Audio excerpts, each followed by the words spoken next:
We were interested in radical lawyering, and we were interested in making a life of it, not just doing it while you were in school. I just became interested in using my law degree to address the issues of police violence as much as you can, through the legal system. Looking to stories of organizing mass legal efforts when some people were like 3-4 years out of law school, I think is really inspiring to think about the work that we are able to accomplish and the skills that we have when we all work together. The National Lawyers Guild was founded in 1937 as the first integrated bar association. Both a professional and an activist organization, early guild members were involved in the formation of unions in the 30s and 40s and were supportive of New Deal programs. But the anti-communist hysteria of the 1950s took its toll on the guild. The U.S. government attempted to place the guild on the list of subversive organizations, and the vast majority of its members left. Earl B. Dickerson, the first African-American president of the Chicago chapter, stuck with the Guild through this time period and won a landmark lawsuit against racial covenants in real estate sales in Chicago. As the civil rights movement gained momentum, a new generation of activist-oriented lawyers revitalized the Guild. We in the North and the rest of the country, as lawyers, went down in rotating shifts of a week to 10 days. And would at that time work as monitors in the marches. So we'd be the witnesses to the atrocities that were foisted upon those registered or those attempting to register. This was a movement, a nationwide movement, and the North was not free from racism. I was at law school at the University of Chicago. There were only 6 women in the class. Not a single person of color. The day of graduation in June of 1967, every single man in the class was draft eligible. And I was hired as a law school organizer to start law school guild chapters. I first became involved in the Lawyers Guild in law school. I went to DePaul Law School in Chicago. So I worked everywhere I went with law students, training to become draft counselors. One of the things we did in the office was we counseled people during the Vietnam War to stay out of the military. I spoke at law schools about the role of a lawyer in social struggles and movement, the creation of something called movement lawyers, which was, of course, just reinventing itself in the New Left. In the late 60s, what we have is the whole period of protests because of the Vietnam War going on, and the Black Panthers. You had to participate in radical action to understand your clients, to be there with them, and at the same time be available to provide them with legal help and get them out of trouble and defend them. And so what happened was that the Guild was revitalized by the younger people who are now the older people, Luckily enough, the core of old guys there swallowed their distaste for the cultural aspects that we brought into the office. We were hippies and irreverent and didn't dress properly. I joined the Guild as soon as I got out of law school because the Guild had programs and training sessions for lawyers, and I met a lot of people who were active in the Guild. December 4th, 1969, Fred Hampton was assassinated along with Mark Clark, and the People's Law Office was immediately involved in that. We had been representing Fred Hampton prior to his assassination. We were involved with the whole exposure of the assassination of Fred Hampton and how the COINTELPRO program was involved in setting him up. September 9th, 1971, the prisoners at Attica rebelled. They held the yard. There was 1,200 prisoners. Governor Rockefeller sent in the state police and prison guards, and they killed 43 people.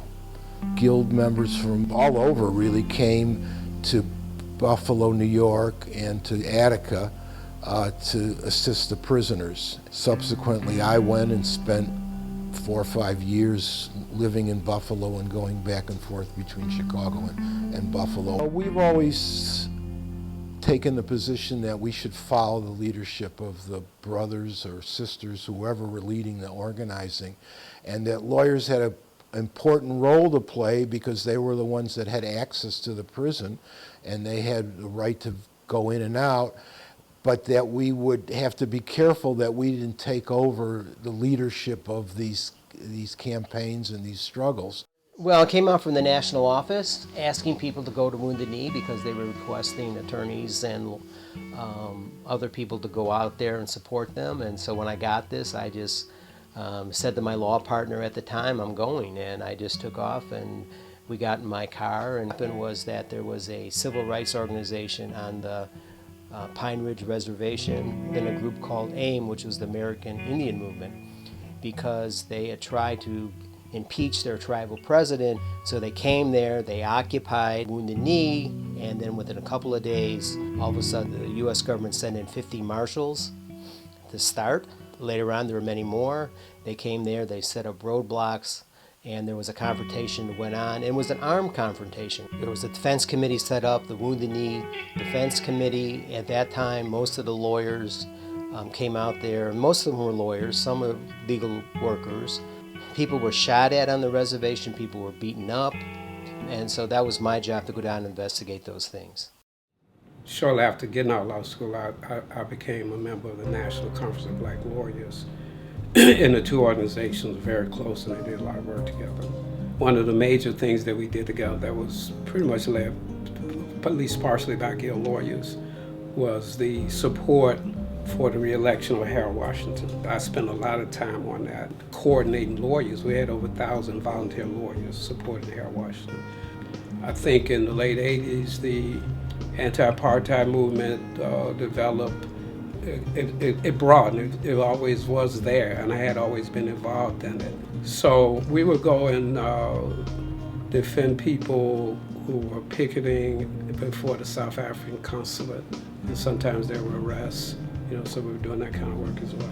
I became a lawyer largely to continue my activism with legal skills. There have always people been dedicated to this work who've identified with the Guild. That's always happened.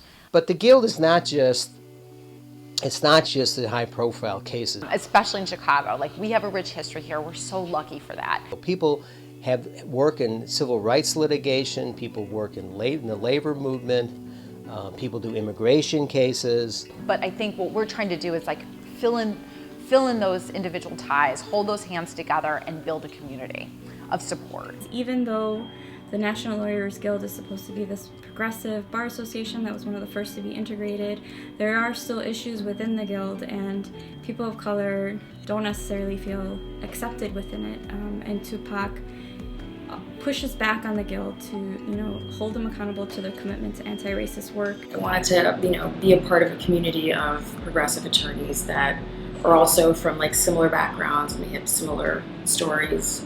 When I heard that, there was a Tupac Chicago chapter forming, it made me even more interested in the Guild and more invested in it. Another thing that we did recently that was really important to us was solidarity action with the Black Lives Matter protests. And we did Indict the System direct action here in the Federal Plaza, where we had this huge scroll of paper and we kind of listed all the ways that the system should be found guilty for what it's doing, because it's doing exactly what it was designed to do. It's not broken. I'm excited the younger people are taking over the organization. The Next Gen Committee tries to foster development among the younger generation. So one of our key things that we do are our social activities, our famous Next Gen Happy Hour, where people get together and socialize multi-generationally. My mentor, one of my mentors anyway, Melinda Power, she is very involved with the fight for Puerto Rican political prisoners. So Next Gen is focused on right now developing a mentorship program. It's a place where other lawyers can meet, where they can share information, where they can get training, where they can get even a social context with other lawyers, so that there is a community of progressive lawyers that they can work with. I feel that we're in good hands. I feel that the Lawyers Guild survival and growth and ability to flourish for these last 40 years makes me so happy every day. It's, you know, usually you have to let go of organizations. They come and go. I hope they continue to do the work that they've done historically. I mean, they've done great work historically, long before I became a lawyer. I don't think the work is going to get any easier. Human rights shall always be more valuable than property interests. And that's the core that we come back to. Those are the movements that we support.